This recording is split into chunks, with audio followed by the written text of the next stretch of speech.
mean, you worked at DOJ as of a couple of days ago. What is it? What is this going to do to the department? And how are your former colleagues who are still in the building doing right now?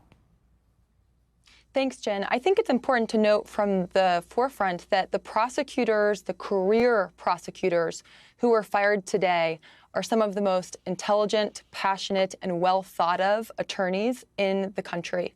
It's a huge loss to the American people that they were let go. I think that the message that this sends to the country is twofold. First, it shows that politics above all. That's what this Department of Justice is about. It's not about the rule of law. It's not about prosecutors adhering to their duties to prosecute based on the facts, the evidence, or law. The message it's sending is adhere to the president and the will of the president, or you'll be fired. And second, it shows a lack of independence of the Department of Justice, which is incredibly scary. Instead of getting fired or going along with DOJ, though, 21 career government employees tasked with assisting DOJ resigned today. They were basically, engineers, designers, data scientists, and they worked for, what has now become DOJ. They abruptly quit in part, they say, because we will not use our skills as technologists to compromise core government systems, jeopardize American sensitive data, or dismantle critical public services. Now, while they walked out the door sounding the alarm, there are plenty on the far right who are celebrating every single detail of what Musk is doing to federal workers. Here's Marjorie Taylor Greene today. Those are not real jobs producing federal revenue. By the way, they're consuming taxpayer dollars. Those jobs are paid for by the American tax people who work real jobs, earn real income, pay federal taxes, and then pay these federal employees. Federal employees do not deserve their jobs. Federal employees do not deserve their paychecks. I mean, of course, without federal employees getting paychecks, you wouldn't have Social Security in any form, or Medicaid, or whatever. You get the point.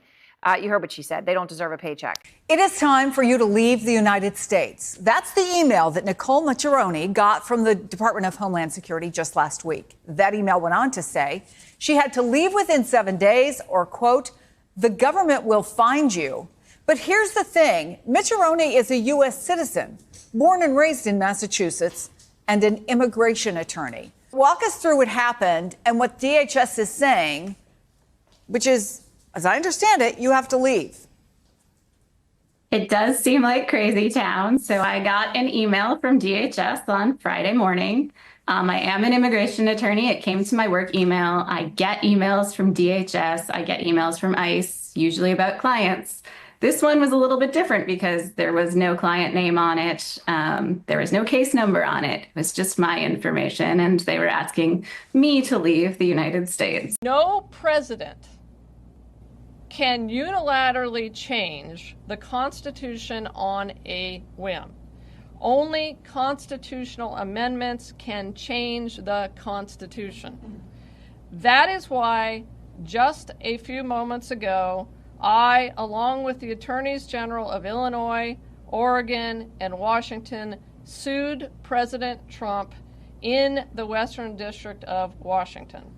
Another group of Attorneys General are filing a separate case in the District of Massachusetts.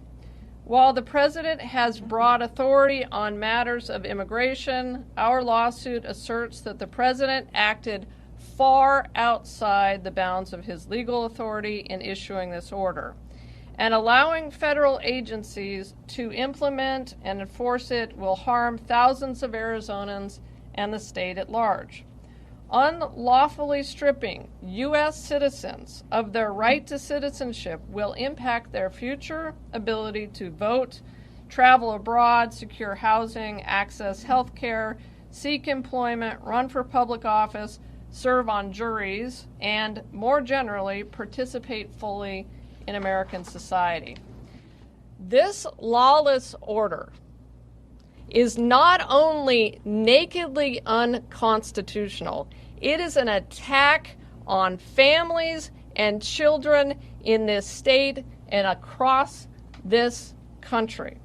And it will cause irreparable damage and harm to Arizonans. This order would risk repeating one of the worst mistakes in our nation's history. The 14th Amendment protects the rights of every American citizen, no matter their ancestry. Only in a nation where every child is born with the same inalienable, God-given rights can any of us truly be free.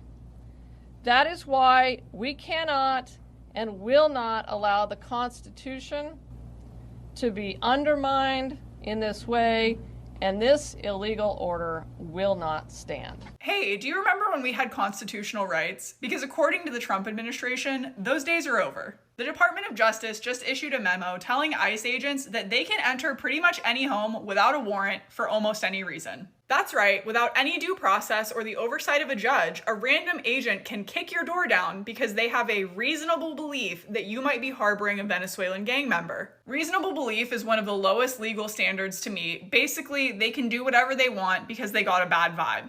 This is an unprecedented attack on constitutional rights, and specifically the Fourth Amendment, which enshrines the home as one of the most sacred and protected spaces under the law. The Trump administration is deriving this authority from a law enacted in 1798 called the Alien Enemies Act. Repeatedly, judges have found that the Trump administration is improperly invoking the Alien Enemies Act, but that hasn't stopped them yet, and they've continued to wrongfully deport people, wrongfully detain people, and even have arrested judges in the last few days. This is normally the end of the video where I try to give you some kind of uplifting action item like know your rights and defend your community, but when we're up against a villain that is literally degrading our rights and does not follow the basic rule of law, I don't know what to say. So be safe. Play it safe, keep it quiet, just be low key. I don't know. I really don't know what to say other than be incredibly aware and do not assume that just because something is protected by law means you are protected against this administration. I'm done. I'm done with us protecting people who would buy and abuse our children. I'm done.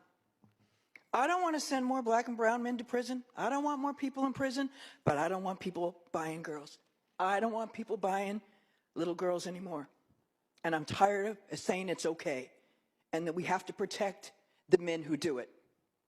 As a mental health professional and as a social worker, I can tell you I've spent my entire career working with people who have been wounded. I'm not going to say beyond repair, but they have been wounded to their core by the abuse that's been heaped on them, oftentimes by those that they love and look to protect them. And if their parents won't do it, then by God, we should. Again, I am not arguing that we open the gates to flood our prisons with people, but I am arguing that we have a moral responsibility to say enough. Enough. We have given away enough on this area, and we've got to move back into the center, or we all look like fools and laughing stocks. And what do we stand for? I asked all of you to watch the documentary that Senator Grove was in, Senator from Kern County was just in, that talked about this very place in Sacramento where girls are being bought and sold. Men are being given a little slap in the hand or a couple days, and then they're back out again, and they do the same thing. They get caught over and over and over again, and somehow that's okay. It's not okay. It is not okay anymore, and no more am I watching. Like I said, I'm leaving, but the rest of you who are going to be here for a while, let's get our stuff together and really start focusing on some of the important things. We talk about learning and we talk about being safe. This is like at the core of it. And a lot of these kids can be throwaway kids. They're poor kids. They're kids of color. But they shouldn't have to live a life determined by what happens to them by others at a very young age and by have the Democratic Party of California say it's okay. It's not okay. And I'm not doing it anymore, and I hope none of you do too. We have to be able to draw a line, and for me, I'm drawing a line. I was a dumbass, voted for Trump. It was the worst decision I ever made. I've seen the light, and I got out of MAGA. A lot of us there have seen the light. We have deep regrets. I feel guilty because I voted for Trump twice. I feel very guilty because I feel responsible. That's why he's still running. I was with Trump for 9 straight years. I'm disappointed. I'm very disappointed in Trump right now. I'm no longer rocking with Trump. I used to be a MAGA Republican, and now I've turned blue. And it makes me emotional to know that I ever fucking stood by idly and blind and let that shit happen. Because I know that I have been a Trump supporter, and I can no longer say that I am MAGA. And I regret my vote for Trump. I voted for Trump. I'm done. I don't have any more resilience in me. I intend to resign as party leader, as prime minister, after the party selects its next leader through a robust, nationwide, competitive process.